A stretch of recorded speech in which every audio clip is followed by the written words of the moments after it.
Hello ladies and gentlemen, this is Mark Anderson for Kellogg Community College, and today we are looking at solving by taking square roots. Now in the previous video, we tried to solve by using factoring and for these quadratics, and we would use factoring whenever we can.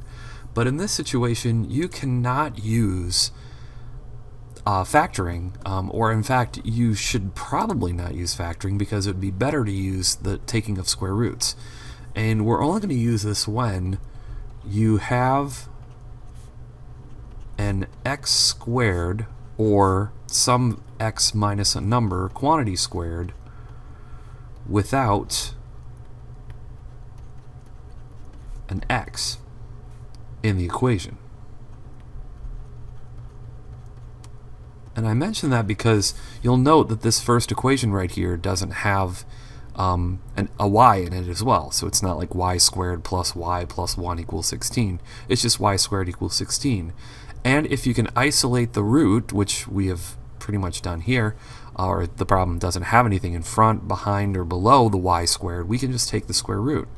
But one word of note, that when you take the square root, you do have to consider the positive or negative values of that root.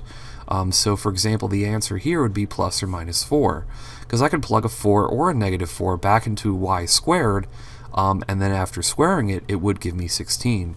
So as a general rule or reminder right now, if you take the square root of any number, you have to consider the positive or negative values of that, because we're not assuming that x was ever raised from a positive power or positive value. We have to consider that x could be positive or negative. In the second problem, a good strategy is to isolate the variable that's being squared as much as you can. I know some people could take the square root of this right now, and because it's a 4 and an 81, it's going to work out to be the same answer.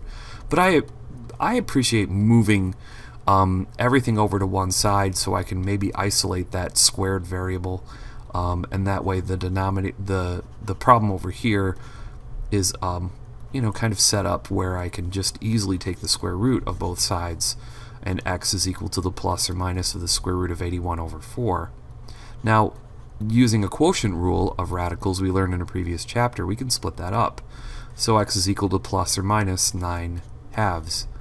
And again, you could have taken the square root at the start of this problem and considered the plus or minus, but it's better to do it this way because the plus or minus is going to give us some trouble when we get down to the bottom several problems.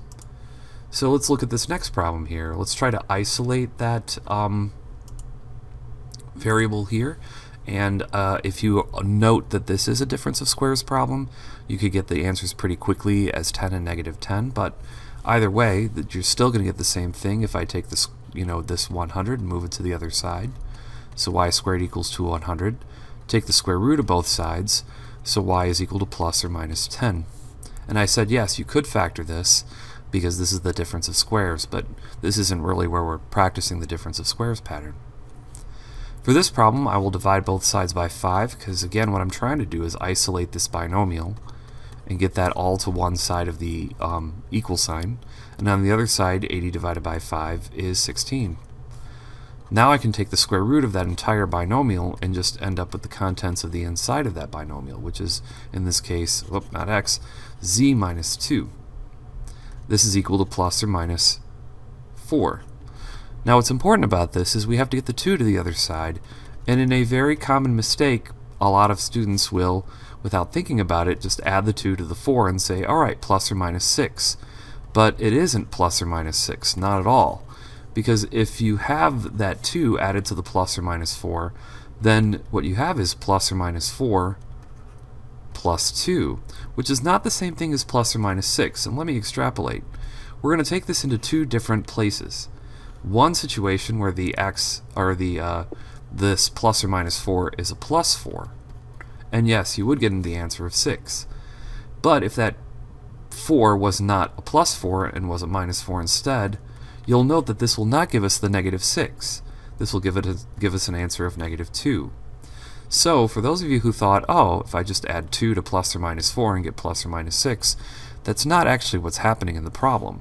You're either having a 4 or negative 4, which you could add to 2, but unfortunately that wouldn't give you plus or minus 6. The answers to this problem are 6 and negative 2. And as explained before, these are where the x's, or the parabola here, hits the x-axis. It hits the x-axis at 6, 0 and negative 2, 0.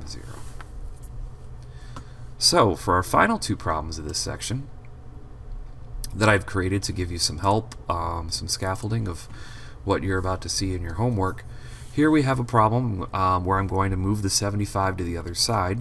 So y plus 4 squared is equal to 75. Take the square root of both sides, and that's going to be y plus 4 is equal to plus or minus the square root of 75. Now, unlike the previous problem where I had the square root of 16, which is a whole number, the square root of 75 is irrational and can be reduced to a smaller irrational, well, I should say a reduced radical, not a smaller number, since it's going to be decimally equivalent. This is going to be broken up into 25 times 3. 25 times 3 makes 75, but the square root of 25 is a 5. And the square root of 3 is just square root of 3. So y plus 4 is equal to plus or minus 5 square roots of 3. Now I can move the 4 to the other side, and that brings up another question. What happens when I bring the 4 to the other side? Does it get put, with the 5 square roots of 3? And the answer would be no, because 5 square root of 3 is an irrational. You can't add a rational to an irrational number like that. Now, to keep the formatting kind of the same, when we move that negative 4 to the other side, we're going to move the negative 4 to the front. Rationals will go first, then the irrational numbers, and then for my videos, I'm going to put the imaginary number at the end. So it goes rational, irrational, imaginary.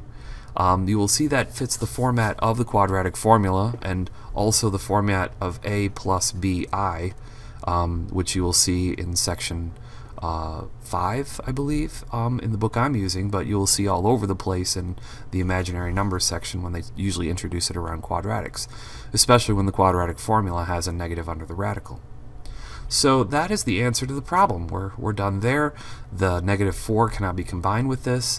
I've seen certain teachers make students split this up into two answers of negative 4 minus 5 square roots of 3 and negative 4 plus 5 square roots of 3, and we would accept that. This is saying the same thing as this, but this is really just to enforce the fact that you have two answers.